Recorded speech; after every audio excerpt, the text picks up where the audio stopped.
सामने एक नदी, इस नदी का उस पार जाना है। वहाँ एक आदमी खड़ा है, उसका नाम संजय। वो ब्लू जीन्स और व्हाइट टी शर्ट पहना है, कंधे में एक कैमरे का बैग। उसके बगल में एक औरत खड़ी है जिसके नाम पीहू। वो नीला साड़ी और खुली बालों में है, बहुत खूबसूरत और चंचल स्वभाव का है वो। इसके ऊपर 24 घंटे बात करते ही रहती है, यानी उसका कभी मुंह बंद नहीं होता है। दोस्तों, बदसूरत औरतों का कहानी अलग है, पर खूबसूरत औरतों की कहानी थोड़ा सा हटके होता है।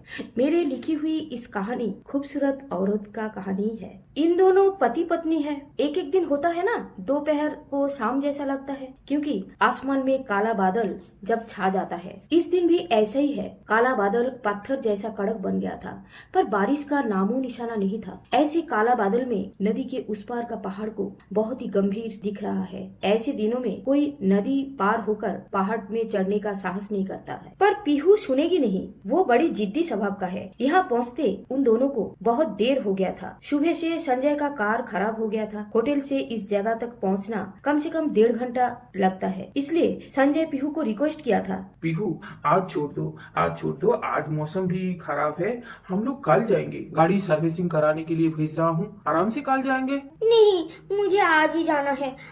कितना देखो ना, मौसम अच्छा है ना, मैं मिस नहीं करूंगी। इसका भरपूर मुझे मजे लेना है। अच्छा, हमेशा कार में क्यों जाना है? लोगों ने क्या बस में नहीं जाते हैं? कितने दिनों के बाद बस में चढ़ूंगी। बहुत मजे आएगा। चलो ना, प्लीज चलो। अरे यार, क्यों जिद कर रही हो? हाँ, बस क्या नदी के किनारे तक जाएगा? बहुत दूर पैदल भी जाना पड़ेगा। पैदल जाना पड़ेगा?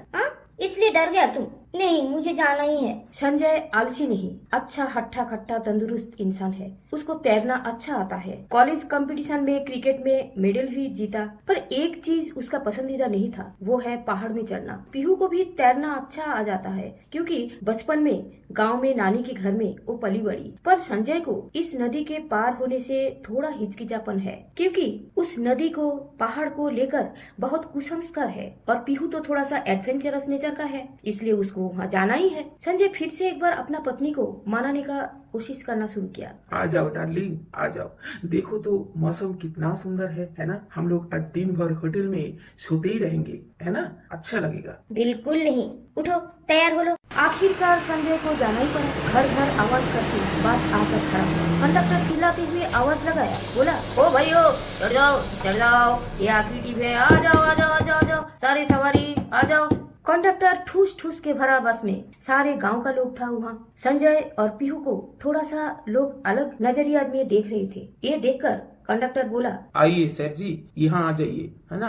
आंदो सवारी को जगह दो, जगह छोड़ो। आगे की जगह में ड्राइवर के साइड में दोनों बड़ी मुश्किल में खड़ा हुआ, पर पेट्रोल और जला हुआ मोबिल के बदबू में संजय का उल्टी जैसा आ रहा था। पर पीहू को कोई परेशानी नहीं हो रहा था। वो हमेशा हर जगह को अपने जैसा बना लेती है। अचानक उसका मुंह खुल गया। देखो, ऐसा बस मेरा नानी जी के वहाँ चलता है। बस में सारे लोग किस भाषा में बात कर रहा है, मुझे कुछ समझ में नहीं आ रहा है। बताओ ना, ये तो हिंदी नहीं है। बताओ ना प्लीज, ये कौन सा भाषा है? ये भाषा मध्य प्रदेशी। सब तुमको देख रहा है, क्यों ज्यादा बात कर रही हो? चुप हो जाओ, मेरी माँ उतर कर तुम्हारा हर सवालों का जवाब दूंगा। 1-1.5 घंटे के बाद वो बस धूल उड़ाकर एक छोटा सा चाय की दुकान के पास आकर खड़ा हुआ। चाय की दुकान नहीं, एक छापड़ाई था वो। वहाँ बस के सारे सवारी चाय नाश्ते के भीड़ जमाया। मुझे बहुत तेज भूख लग रही है, यहाँ कुछ खाने का मिलेगा? चलो ना, खाते हैं। छी, ये कोई खाना खाने का जगह है? मक्खी भिन आ रहा है। बाहर निकलने के साथ साथ ही तुम्हें तो भूख ही लग जाता है। और तभी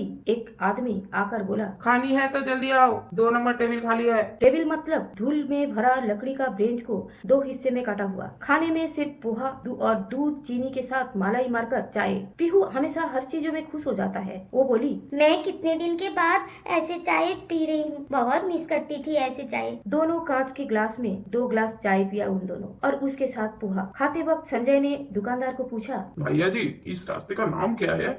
बताइए तो। और इस बस वापस कहाँ जाएगा? सेठ जी, ये है होशंगाबाद रूट। ये तो वापस भोपाल पहुँचेगा। ये है आखिरी ट्रिप, 1 घंटे के बाद छूटेगी। आप लोग जल्दी खाइए, तेज बारिश आने वाला है, हमको भी दुकान बंद करना है। पीहू के कंधे में एक बैग जिसके अंदर बिस्किट का पैकेट, पानी का बोतल। संजय का कंधे में कैमरे का बैग, उन दोनों का नजर दुकान के पीछे नदी के तरफ था। नदी छोटा सा था, पानी कम है, इसलिए गांव का लोग पैदल पार हो रहा था। शायद नदी के उस पार कोई गांव होगी। देखकर पीहू चिल्लाकर बोली, अजी सुनते हो, मुझे भी नदी में उतरना है। तुम्हारा दिमाग खराब हो गया क्या? हाँ, बादल छा गया, अभी बारिश आने वाला है, कुछ टाइम के बाद बस भी छूटेगी और तुम बोल रहे हो नदी में उतरना है? हमें होटल भी पहुंचना है।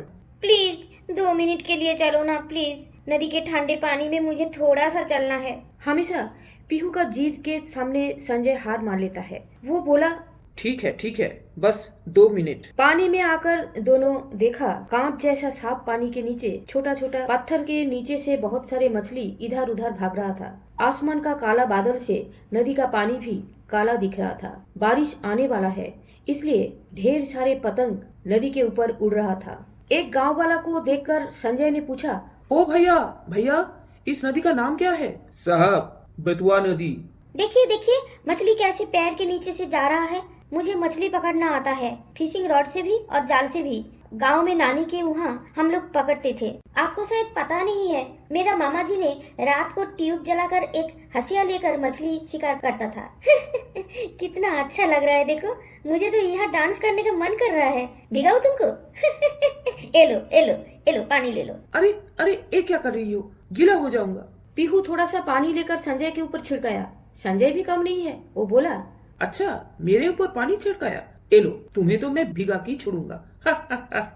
प्रकृति शायद ऐसा ही होता है। 4 दीवारी में पति पत्नी का जो प्यार नमक बिना सब्जी जैसा फीकी लगता है, वही प्यार प्रकृति का गोद में आकर पूर्णता मिलते हैं। और जहाँ संजय पीहू का शादीशुदा जिंदगी 8 साल बीत गया, उन दोनों का हाल भी ऐसे ही होगा, ये तो सही है। पर 8 साल में भी पीहू का गोद भरा नहीं। घर में कोई बच्चे का किलकारी सुनाई नहीं दिया। आंगन सुना ही रह गया। पर पीहू इस बातों में उदास नहीं होती। वो सारे चाहत को भगवान के ऊपर छोड़कर हमेशा हंसमुख रहती है। अंदर का दुख दर्द को किसी के सामने प्रकाश नहीं करती थी। उल्टा हमेशा ही मायके, ससुराल, अड़ोस पड़ोस का बातों को हंस के उड़ा देती थी। संसार का सारे छोटे छोटे खुशियों को अपने पल्लू में बांधकर वो खुश रहना जानती थी। संजय को सब कुछ पता, इसलिए हमेशा पीहू के लिए उसका हमदर्दी भी रहता था। कंपनी का उच्च पद में नौकरी करने के बावजूद भी वो अपना पत्नी को समय देता था, या हर छोटे छोटे चाहत को वो पूरा करता था। ऐसा नहीं दोनों इलाज नहीं करवाया। शहर का अच्छा खासा डॉक्टर को कंसल्ट करने के बावजूद भी कोई रिजल्ट नहीं मिला। अचानक पीहू चिल्लाकर बोली, अरे अरे अरे, तब से क्या खड़ी खड़ी सोच रहा हो? चलो ना नदी के उस तरफ चले हम लोग। अरे तुम्हारा दिमाग खराब हो गया क्या? हाँ, पूरे हम लोग भीग गया और एक गीले कपड़े में रहने से तुम्हारा भी तबीयत खराब हो जाएगा, मेरे भी तबीयत खराब हो जाएगा, और बस भी छूटने वाला है। वापस होटल चलते हैं हम लोग। तब पीहू थोड़ा सा गंभीर होकर बोली, तुम्हें तो पता है मेरा जीत कैसा है। नदी के उस पार पहाड़ के ऊपर जो मंदिर मुझे दर्शन करना है, वो दर्शन करना ही है। देवी माँ को दर्शन करने से अगर मेरा सुना दिल में थोड़ा सा तसल्ली मिल जाए तो तुम्हें क्या दिक्कत हो रहा है? चलो ना। ठीक है, मौसम का हालत तो देख रहे हो, और बस भी 1 घंटा में छूटने वाला है। ज्यादा टेंशन मत लिया करो यार, हम लोग वापस होटल जरूर पहुंच जाऊंगी जल्दी। चलो। बस दोनों बड़ी मुश्किल में एक दूसरे का हाथ पकड़कर नदी पार हुआ। पीहू का साड़ी बिल्कुल गीला हो गया था। देखकर संजय बोला, क्यों, सलवार सूट तो ऐसे ही पहन के घूमते रहती हो, अब क्यों साड़ी पहन के आ गई? देखना जुकाम हो जाएगा। कुछ नहीं होगा। आहा, कितना अच्छा नजारा है। देखो बड़े बड़े पेड़, एक पत्थर के ऊपर मैं खड़ी होके पूरा एकदम नदी के चारों तरफ देख लूंगी। सच में वो पत्थर के ऊपर खड़ी होकर 2 चक्कर घूमकर एक डांस का पोज में बोली, देखो देखो, मुझे रानी जैसा लग रही है ना? मैं तुम्हें एक डांस दिखा रही हूँ। कोयल बोली, दुनिया डोली। और तभी आसमान का काला बादल फटकर झरने जैसा बारिश शुरू हुआ और उसके साथ साथ बिजली भी कड़कने लगा। पीहू, इस पेड़ के नीचे आ जाओ। पीहू, आ जाओ, आ जाओ, आ जाओ। अरे उतरो, जल्दी चलो। उतरूंगी अगर आप मुझे गोदी में उठाकर नीचे लाओगे तो। चलो चलो, जल्दी चलो। दोनों भीगते हुए एक पेड़ के नीचे आकर खड़ा हुआ। भयंकर हवा और बारिश के झापट से दूर दूर तक कुछ दिखाई नहीं जा रहा था। पहाड़ के ऊपर से बारिश का पानी चट्टानों से ठोकर खाकर झरना जैसा उतर रहा था। पीहू और संजय भीगते हुए पंछियों के तरह पेड़ के नीचे कांप रहा था। धीमे धीमे बारिश रुकी, पर फिर से न शुरू हो जाए, इसलिए उन दोनों पेड़ के नीचे से हिला नहीं। चारों तरफ किसी इंसान या जानवर कुछ भी नजर में नहीं आ रहा था। पीहू, बारिश रुक गई शायद। जल्दी चलो, शायद अभी भी बस मिल सकता है। मुझे पहाड़ के ऊपर उस मंदिर में देवी माँ का दर्शन करना है। दर्शन के बिना मैं बिल्कुल वापस नहीं जाऊंगी। बिल्कुल नहीं, बाद में तुम्हें कभी लाऊंगा, तब दर्शन कर लेना। और तभी ठंग ठंग करके एक आवाज सुनाई दिया। आवाज कभी धीमे हो रहा था तो कभी तेज हो रहा था। कोई लोहे का डंडा से पत्थर के ऊपर पीटने से जैसे आवाज होता है वैसा था। दोनों इधर उधर देखा तो किसी को नजर में नहीं आ रहा था। आवाज जब तेज सुनाई दिया तब दोनों पीछे मुड़कर देखा। एक इंसान रेनकोट पहना हुआ और एक बड़ा सा लोहे का चिमटे को पत्थर के ऊपर और आसपास का झाड़ियों में पीट पीट कर उन लोगों की तरफ आ रहा था। करीब आकर मुस्कुराते हुए पूछा, क्यों, बारिश में अटक गया? जी हाँ। वापस जाओगे कैसे? हाँ, क्यों? बारिश तो बंद हो गया। नदी के उस पर आखिरी बस छूटने वाला है, आराम से जाएंगे। आराम से नदी पार कैसे होंगे आप लोग? हाँ? जैसे आया था पैदल। पैदल अभी? आप बहुत मजा किया इंसान है। बोलकर वो बार बार पीहू को घूर रहा था, पर वो डरी नहीं, क्योंकि आदमी का ऐसे नजरिया उसको पता है। वो बिना डर के एकदम से बोलना शुरू कर दिया। अच्छा, इस पहाड़ के आसपास तो कोई भी नजर में नहीं आ रहा है। आप कहाँ से आ गया?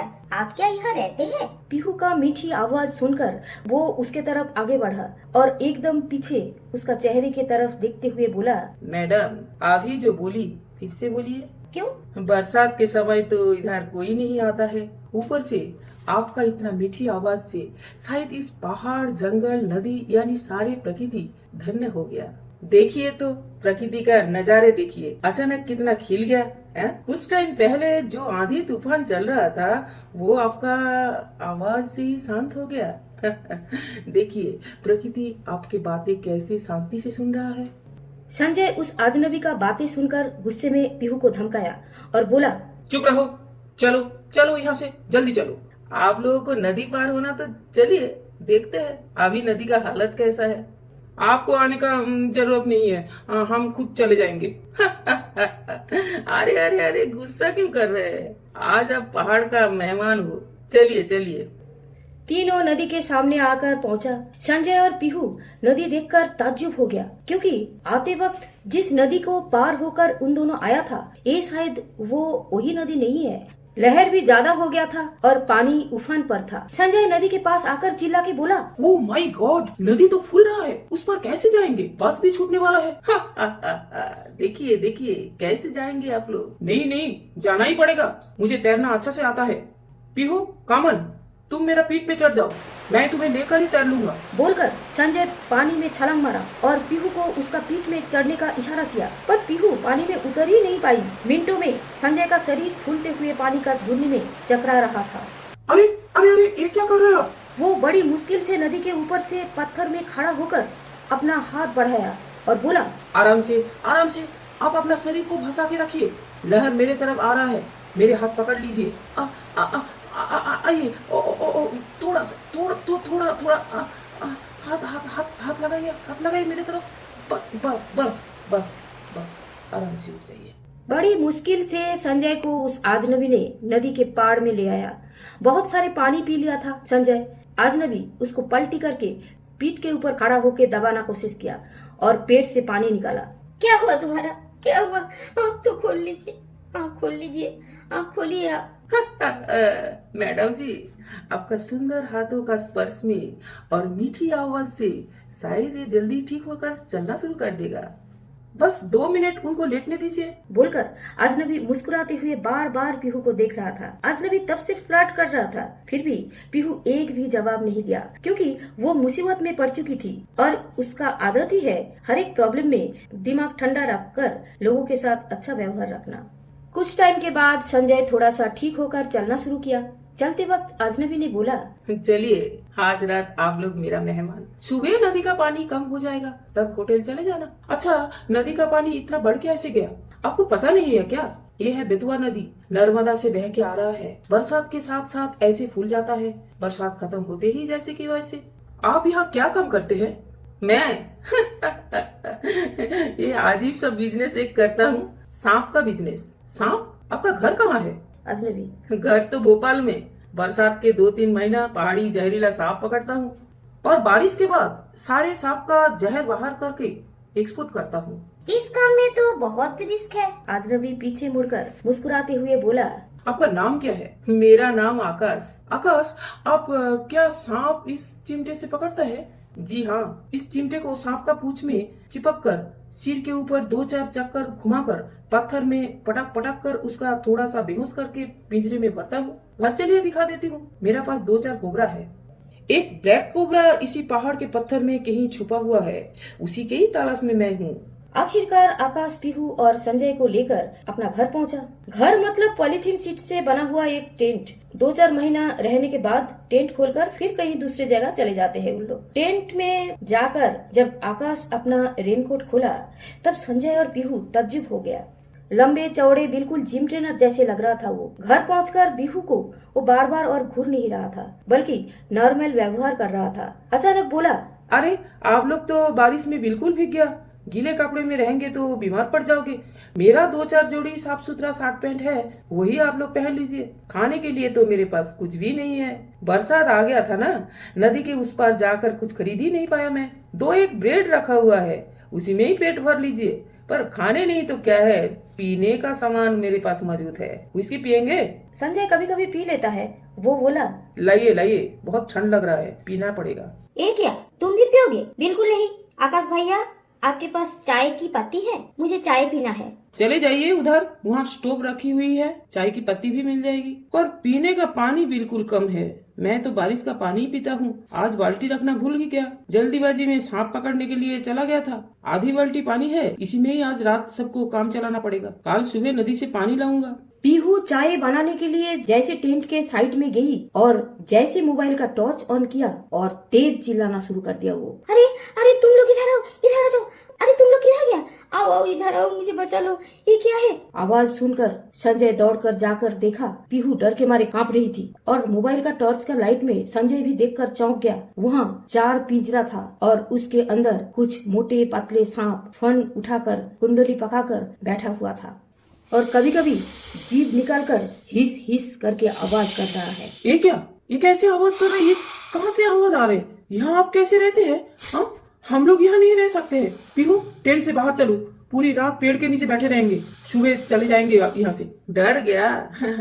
डर कर कोई फायदा नहीं होगा। इन सारे सांप मैंने पकड़ा और इन लोग मेरे ही बात सुनता है। पिंजरा बंद है, डरने का कोई बात नहीं है। इन लोग शायद भूखा होगी। क्या क्या खाते हैं? आपकी तरह आपका सवाल भी बड़ी खूबसूरत है। भूखा?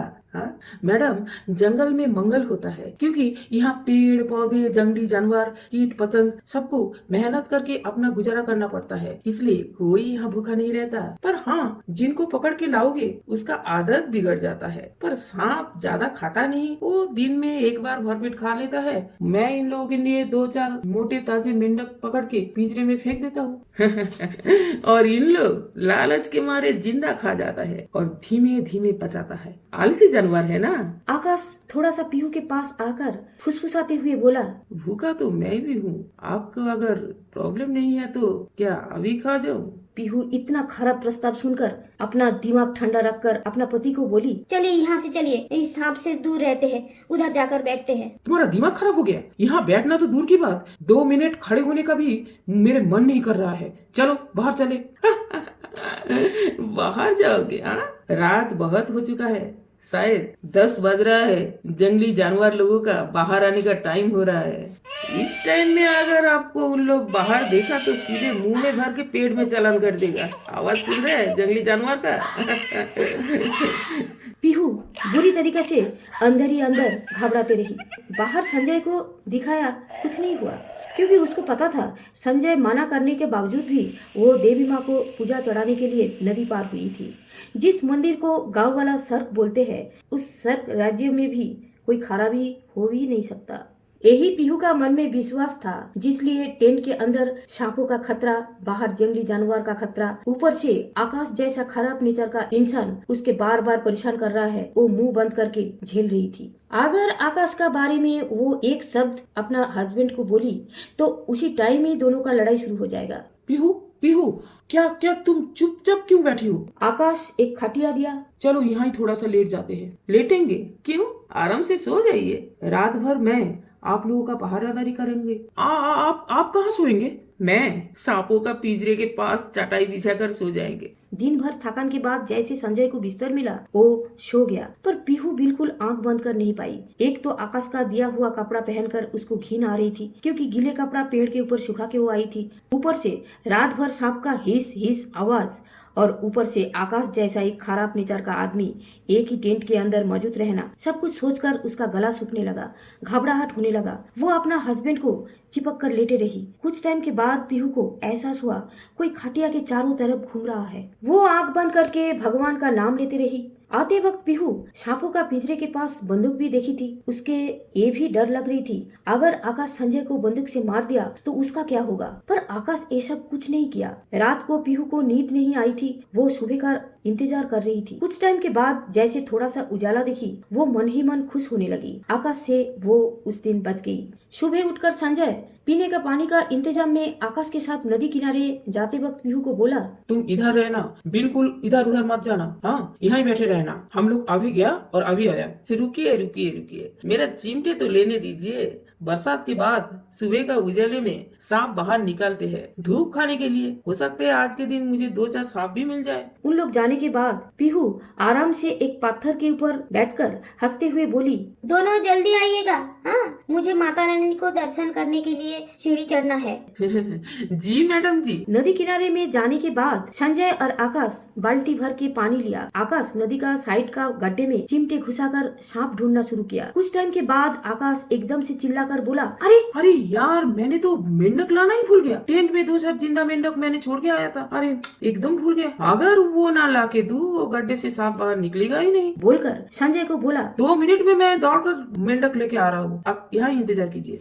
संजय भी हाँ बोल दिया। आकाश दौड़ते हुए टेंट के तरफ जाकर देखा, पीहू पत्थर के ऊपर अपना बाल खोलकर बैठी हुई और वो साड़ी भी पहन लिया था। खुली हुई बालों में पीहू को देखते ही आकाश का दिमाग घूम गया। पीहू ने पूछा, आप अकेला?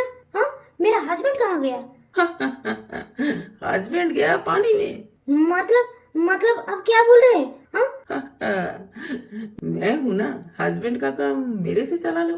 क्यों, मैं गंदा हूँ? नौकरी वाला नहीं हूँ? हाँ, तमीज से पेश आइएगा। हाँ, कल से देख रही हूँ आप बदतमीजी कर रहे हैं मेरे साथ।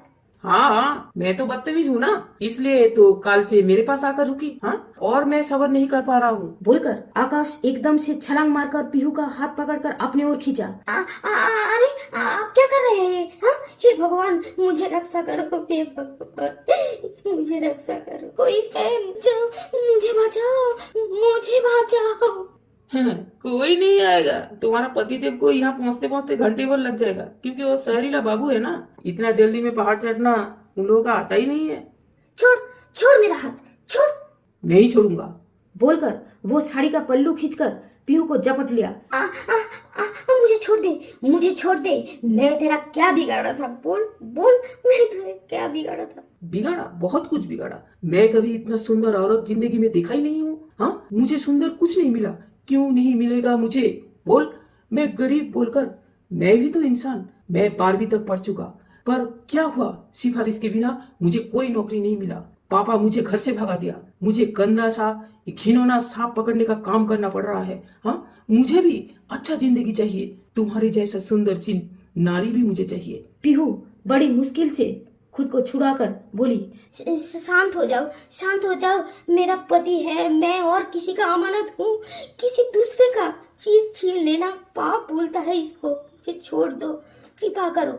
अरे छोड़ो, पाप पुण्य बहुत हो चुका है। आज देखता हूँ कौन सा पति परमेश्वर तुमको बचाएगा। बोलकर पीहू का बाल खींचकर अपने ओर खींचकर ले आया।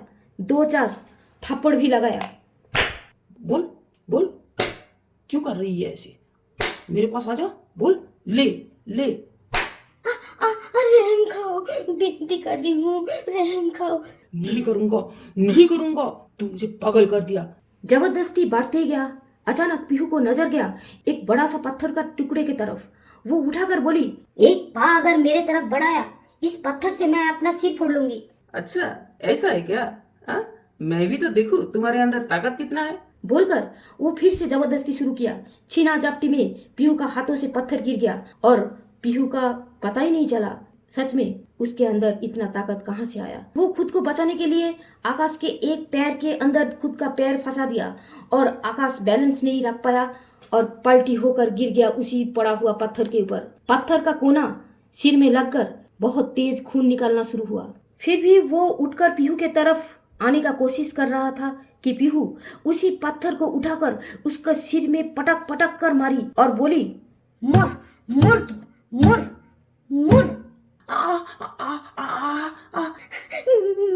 मैं यहाँ आई थी देवी माँ को पूजा चढ़ाने के लिए। ऊपर पहाड़ में माता रानी बैठी है, ऊपर सीढ़ी चढ़ के माता के पास मुझे जाना था और तू असुर बनकर मेरा रास्ता रोकी। तेरा जैसा असुर को मरना ही है, मरना ही है। देवी माँ मुझे क्षमा करो, मारना नहीं चाहती थी मैं, मारना नहीं चाहती थी मैं। पीहू का दर्दनाक चीखने का आवाज पहाड़ में गूंजता रहा पर किसी का कानों तक पहुंच नहीं पाया। सुबह नदी का पानी कम हो गया था। गांव वाला पूजा चढ़ाने के लिए घंटा ढोलक बजाकर नदी पार हो रहा था। संजय बहुत टाइम आकाश का इंतजार के बाद दौड़ते हुए टेंट के तरफ आ रहा था। पीहू खून में लथपथ होकर स्टैचू बनकर खड़ी थी। शायद उस दिन माता रानी स्वर्ग से उतरकर जमीन पर आई थी असुर निधन करने के लिए। दोस्तों, कहानी मैंने यहाँ ही खत्म किया, पर एक चीज आप लोगों का बोलना है, दुनिया में अपमान अत्याचार का आज भी सजा होता है। इसलिए मैंने कहानी का नामकरण भी किया, स्वर्ग जमीन पर आ गया। प्लीज दोस्तों, बहुत मेहनत का काम होता है कहानी लिखना। आप लोगों का सपोर्ट से मैं और भी आगे बढ़ना चाहती हूँ, इसलिए लाइक, शेयर और सब्सक्राइब के साथ साथ बेल नोटिफिकेशन दबाना मत भूलिएगा। चलती हूँ दोस्तों, कहानी सुनने के लिए आप सभी को मेरे तरफ से बहुत बहुत धन्यवाद।